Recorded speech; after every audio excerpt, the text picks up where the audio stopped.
السلام علیکم ورحمۃ اللہ وبرکاتہ۔ ان الحمد للہ نحمده ونستعینه ونعوذ باللہ من شرور انفسنا ومن سیئات اعمالنا من يهده اللہ فلا مضل له ومن يضلل فلا هادی له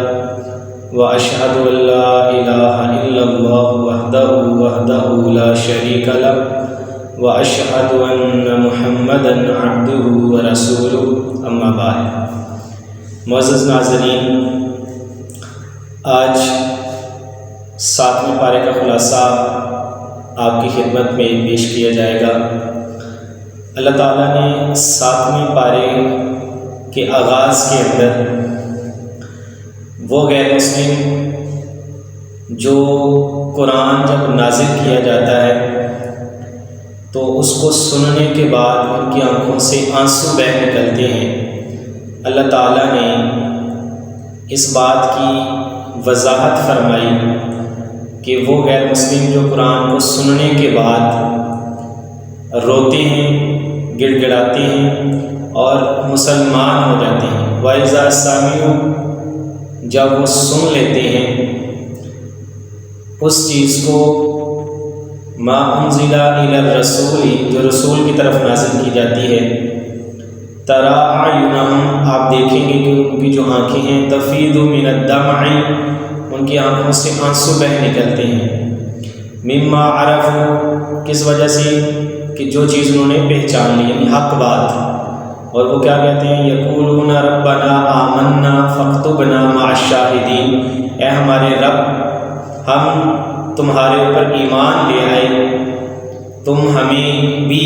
گواہی دینے والوں میں لکھ دو۔ اس کے بعد اللہ رب العالمین نے اس پارہ کے اندر جو اللہ کی حلال کردہ چیزیں ہیں ان کو حرام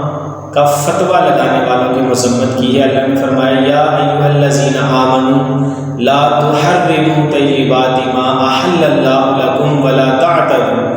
اے ایمان والو، جو چیز اللہ نے حلال کر دی ہے اس کو حرام نہ کرو اور حد سے نہ آگے بڑھو، کیونکہ اللہ تعالیٰ حد سے آگے بڑھنے والوں کو پسند نہیں فرماتے۔ پھر اس بارے کے اندر اللہ رب العالمین نے 2 قسموں کا ذکر کیا ہے۔ اگر کوئی بندہ بغیر ارادے کے انجانے کے اندر قسم کھا لیتا ہے تو اللہ تعالیٰ کہتے ہیں کہ اس کے اوپر پکڑ نہیں ہوگی۔ لا یؤاخذکم اللہ باللغو فی ایمانکم، اللہ تعالیٰ تمہاری لغو، بےہدہ، بغیر ارادے کے کھائی ہوئی قسم کو کے اوپر تمہیں گرفت نہیں کرے گا، پکڑے گا نہیں۔ لیکن جس کو تم نے جان بوجھ کے، وَلَكِنْ یؤاخذکم، اور لیکن وہ بما عقدتم الایمان، جو جان بوجھ کے تم نے قسمیں کھائی ہیں اس کے اوپر تمہاری گرفت ہوگی۔ اور اگر کوئی بندہ قسم کھا لیتا ہے اس کا کفارہ کیا ہے، وہ اللہ رب العالمین نے اس میں ذکر کیا۔ اس کے بعد اللہ تعالیٰ نے اس صورت کے اندر سمندری جو شکار ہے اس کے حلال ہونے کی طرف اشارہ کیا کہ سمندر کا جو جانور اور جو اس کی مخلوق ہے وہ تمہارے لیے حلال ہے۔ اور یہ اگر بندہ حالت احرام کے اندر ہو تو اس وقت بھی سمندری جو مخلوقات ہیں، جو بھی اس طرح کی چیزیں ہیں ان کا کھانا حلال ہے۔ جو خشکی کی چیزیں ہیں ان کا کھانا حلال یا جائز نہیں ہے۔ شکار وغیرہ جس کے زمرے میں آتے ہیں، یعنی جن کو شکار کر کے کھایا جاتا ہے وہ سمندری شکار حلال ہے حالت احرام کے اندر، اور جو خشکی کا شکار ہے اس سے اللہ نے منع فرمایا ہے۔ اس کے بعد اللہ تعالیٰ نے اس پارے کے اندر اور اس سورت کے آخر کے اندر جو سورت مائدہ ہے اس میں عیسیٰ علیہ السلام پر کچھ الزام جو عیسائی لگاتے تھے یا ان کی طرف جو باتیں منسوب کرتے تھے ان کا رد کیے۔ تو اللہ تعالیٰ وہ رد کیا ہے، وہ باتیں کیا ہیں کہ عیسیٰ علیہ السلام، اللہ تعالیٰ کہتے ہیں کہ اللہ ان سے پوچھیں گے کہ تم نے دنیا کو، لوگوں کو یہ بات کہی تھی کہ مجھے اور میری ماں کو اپنا رب بنا لو، تو عیسیٰ علیہ السلام کہیں گے کہ اللہ تو اس بات کو مجھ سے زیادہ بہترین طریقے سے جانتا ہے۔ ما امرتنی، میں نے کوئی ایسا حکم نہیں دیا جس کا حکم تو نے مجھے دیا نہ دیا۔ تو اس بات کا اللہ نے ذکر کیا اور اس بات کی طرف اشارہ کیا کہ انہوں نے کہا کہ اے اللہ میں نے بھی ان کو یہی کہا تھا کہ اس رب کی عبادت کرو جو میرا بھی رب ہے اور تمہارا بھی رب ہے۔ میں نے ان کو یہ نہیں کہا کہ میں اللہ کا بیٹا ہوں، میں نے ان کو یہ نہیں کہا کہ تم سب جو ہے وہ میری پوجا کرو، میری عبادت کرو، بلکہ میں نے ان کو یہ بات بتائی تھی کہ میں اللہ کا بندہ ہوں، اللہ کا رسول ہوں۔ تو یہ خود ساختہ الزام ہے جو انہوں نے میرے اوپر لگائی۔ اس کے بعد اللہ تعالیٰ نے 7ویں پارے کے اندر سورۃ الانعام کا آغاز کیا۔ اللہ تعالیٰ نے سورت کا آغاز اپنی حمد سے کیا، الحمدللہ الذی خلق السماوات والارض، کہ تمام تعریفیں اس اللہ ہی کے لیے ہیں جس نے زمین اور آسمان کو بنایا، پیدا کیا۔ اس کے بعد اللہ تعالیٰ نے اس صورت کے اندر یہ بات بھی وضاحت فرمائی کہ یہود و نصارہ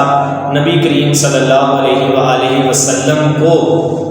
اپنے بیٹوں سے کی طرح جانتے تھے، یعنی جس طرح ان کو پتہ تھا کہ یہ جو بیٹا ہے یہ میرا ہے، تو اسی طرح وہ نبی کریم صلی اللہ علیہ وسلم کی رسالت کو بھی پہچانتے تھے۔ اللہ تعالیٰ فرماتے ہیں الذین آتیناہم الکتاب یعرفونہ کما یعرفون ابناءہم، کہ وہ آپ صلی اللہ علیہ وسلم کو ویسے ہی جانتے پہچانتے، واقفیت تھی جس طرح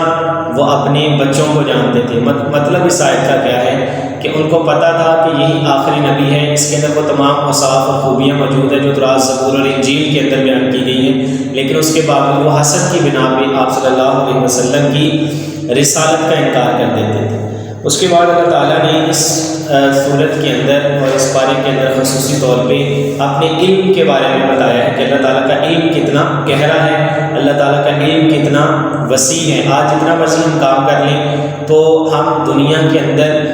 جتنے بھی درخت ہیں ان کے پتوں کو نہیں گن سکتے، لیکن اللہ تعالیٰ فرماتے ہیں وَعِندَهُ مَفَاتِحُ الْغَیْبِ، اللہ ہی کے پاس غیب کی چابیاں ہیں، وَيَعْلَمُهَا، اور وہی اس کو جانتا ہے۔ دنیا کے اندر کوئی بھی ایسا بندہ نہیں جو جانتا ہو ان تمام باتوں کو۔ اللہ تعالیٰ فرماتے ہیں یعلم ما فی البر والبحر،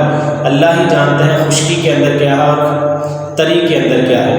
اسی طرح اللہ تعالیٰ کہتے ہیں وَمَا تَسْقُطُ مِنْ وَرَقَةٍ إِلَّا يَعْلَمُهَا، دنیا میں جب بھی کسی درخت سے کوئی پتا گرتا ہے تو اللہ ہی کو اس کا علم ہے، اتنا گہرا اللہ تعالیٰ کا علم ہے۔ اور اسی طرح اللہ تعالیٰ فرماتے ہیں وَلَا حَبَّةٍ فِي الظُّلُمَاتِ، کہ کوئی بندہ نہیں جان سکتا، پہچان سکتا کہ جو تاریکی کے اندر، جو مٹی کے اندر ہم بیج لگا دیتے ہیں اس کے اندر سے دانہ نکلے گا یا نہیں نکلے گا، بہتر نکلے گا یا خراب نکلے گا، کوئی اس کی گارنٹی نہیں دے سکتا۔ اور اللہ تعالیٰ نے فرمایا وَلَا رَطْبٍ وَلَا يَابِسٍ إِلَّا فِي كِتَابٍ مُبِينٍ، کوئی خشک اور تر چیز ایسی نہیں جس کا ذکر ہم نے اس میں نہ کیا ہو، لیکن چونکہ اللہ کا علم اتنا وسیع ہے ہم وہاں تک رسائی حاصل نہیں کر سکتے، اس لیے ہمارے علم میں وہ چیز نہیں آ سکتی۔ ادروائز قرآن میں اللہ نے ہر چیز کی وضاحت کر دی ہے، یہ ہماری عقل اور فہم ہے کہ وہ وہاں تک نہیں پہنچ سکتا۔ اس کے بعد اللہ رب العالمین نے اس پارہ کے اندر ابراہیم علیہ السلام کے ایک واقعہ ذکر کیا کہ جب وہ بڑے ہوئے، جوان ہوئے اور انہوں نے کائنات کو دیکھا تو اپنے رب کی طرف پلٹنے اور اللہ کی تلاش کے اندر انہوں نے کام کرنا شروع کر دیا۔ تو وہ کہتے ہیں کہ اپنے باپ سے انہوں نے کہا وَإِذْ قَالَ إِبْرَاهِيمُ لِأَبِيهِ آزَرَ، کہ ابراہیم علیہ السلام نے اپنے باپ آزر سے کہا کہ میں دیکھتا ہوں اِنَّ قَوْمَكَ فِي ضَلَالٍ مُبِينٍ، کہ آپ اور آپ کی قوم بھی ضلالت اور گمراہی کے اندر، کھلی گمراہی کے اندر موجود ہے۔ پھر ابراہیم علیہ السلام نے کائنات کے اوپر غور کیا تو انہوں نے کیا دیکھا؟ انہوں نے دیکھا رَأَىٰ كَوْكَبًا قَالَ هَٰذَا رَبِّي، انہوں نے دیکھا کہ رات چلتی ہے، آتی ہے تو اس کے اوپر تارے ستارے چمکنا شروع ہو جاتی ہیں۔ ابراہیم نے کہا کہ قَالَ هَٰذَا رَبِّي، یہ جو سارے کے سارے ستارے اور چاند، یہ تارے اور ستارے ہیں یہ میرے خدا ہیں۔ اور اللہ تعالیٰ کہتے ہیں فَلَمَّا أَفَلَ قَالَ لَا أُحِبُّ الْآفِلِينَ، جب وہ ستارے ڈوب گئے تو انہوں نے کہا کہ میں یہ جو ڈوب جائے، جو ختم ہو جائے، جو مٹ جائے، وہ خدا اور پروردگار نہیں ہو سکتا، میں اس کو پسند نہیں کرتا، میں ان سے محبت نہیں کرتا۔ پھر اللہ کہتے ہیں کہ جب ستاروں کے بعد ایک اور چیز کو دیکھا فَلَمَّا رَأَى الْقَمَرَ بَازِغًا، جب انہوں نے اس چاند کو چمکتا دھمکتا دیکھا تو قال ھذا ربی، انہوں نے کہا کہ یہ میرا رب ہے۔ تو جب وہ بھی ڈوب گیا تو انہوں نے کہا کہ اللہ کہ اگر تو نے مجھے ہدایت نہ دی تو میں نقصان اٹھانے والوں میں سے ہو جاؤں گا۔ پھر اللہ تعالیٰ کہتے ہیں قال فلما رأى الشمس بازغة، جب انہوں نے سورج کو دن کے وقت چمکتا دمکتا اپنی روشنی بکھیرتا ہوا دیکھا تو کہا قال ھذا ربی ھذا اکبر، اے اللہ یہ میرا رب ہے اور یہ بڑا بھی ہے۔ تو وہ بھی جب ڈوب گیا تو انہوں نے کہا کہ انی بری میں ان تمام چیزوں سے بری ہوں جن کو تم اللہ کے ساتھ شریک ٹھہراتے ہو۔ اور پھر ابراہیم علیہ السلام نے کہا انی وجہت وجہی للذی فطر السماوات والارض حنیفا وما انا من المشرکین، میں نے اپنی توجہ، اپنا ذہن، اپنے خیالات، اپنے تصور کا محور اس ذات کو بنا لیا جس نے زمین اور آسمان کو پیدا کیا، اور کہتے ہیں کہ میں شرک کرنے والوں میں سے نہیں ہوں۔ اس کے بعد اللہ رب العالمین نے اس پارہ کے اندر اللہ کے اوپر جھوٹ بولنے والوں کی مذمت بیان کی۔ اللہ تعالیٰ کہتے ہیں وَمَنْ أَظْلَمُ مِمَّنِ افْتَرَىٰ عَلَى اللَّهِ كَذِبًا، کہ وہ اس سے بڑھ کر ظالم، اس سے بڑھ کر جابر کون ہوگا جو اللہ کی ذات کے اوپر جھوٹ مانتا ہے، اللہ کی ذات کے اوپر تہمت لگاتا ہے۔ تو اللہ تعالیٰ نے کہا کہ جو بندہ اللہ کی ذات کے اوپر جھوٹ باندھتا ہے اس کا نقصان کیا ہوگا۔ اذ الظالمون فی غمرات الموت والملائکۃ باسطوا ایدیہم واخرجوا انفسہم، آپ دیکھیں گے کہ جو فرشتے ہیں موت کے وقت ان سے کہیں گے کہ اپنی جانوں کو نکالو، اور یہ عذاب ذلت والا، رسوائی والا ان کو دیا جائے گا جو لوگ اللہ کی ذات کے اوپر جھوٹ مانتے ہیں۔ اللہ تعالیٰ نے ساتھ وضاحت بھی کر دی ان تقولوا علی اللہ غیر الحق وکنتم عن آیاتہ مستکبرین، کہ تم اللہ کی ذات کے اوپر وہ باتیں کہا کرتے تھے جو حق نہیں ہوتی تھی، اور اللہ کی طرف وہ باتیں منسوخ کر دیتے تھے، اور تم اللہ کی آیات سے تکبر کیا کرتے تھے۔ یہ سزا تمہیں اس لیے دی گئی۔ پھر اللہ رب العالمین نے اس پارے کے اندر اس بات کی وضاحت بھی فرمائی کہ جو اللہ تعالیٰ کی ذات ہے اس کو آپ دیکھ نہیں سکتے،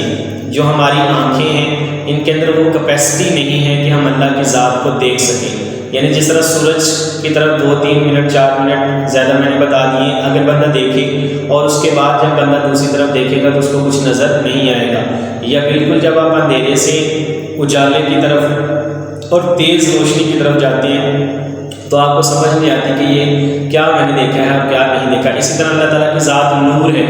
اور اگر آپ دیکھیں سورج کی روشنی اتنی ہے، چاند کی روشنی اتنی ہے، اتنی تیز روشنی کو جب ہم برداشت نہیں کر سکتے تو جو ان تیز روشنیوں کو بنانے والی ذات ہے اس کو ہم کیسے دیکھ سکتے ہیں۔ تو اس لیے اللہ نے فرمایا لا تدرکہ الابصار وہو یدرک الابصار، کوئی آنکھ اس کو نہیں پا سکتی لیکن وہ سب کو اپنی نظر میں رکھتا ہے، اپنی بصارت میں رکھتا ہے، اپنے سامنے رکھتا ہے۔ اللہ ہر ایک کو دیکھ رہا ہے، واچ کر رہا ہے۔ اس کے بعد اللہ رب العالمین نے اس پارے کے آخر میں بڑی زبردست بات بیان کی کہ وَلَا تَسُبُّوا الَّذِينَ، تم ان لوگوں کو یا ان خداؤں کو گالیاں نہ دو جو کافر ہیں،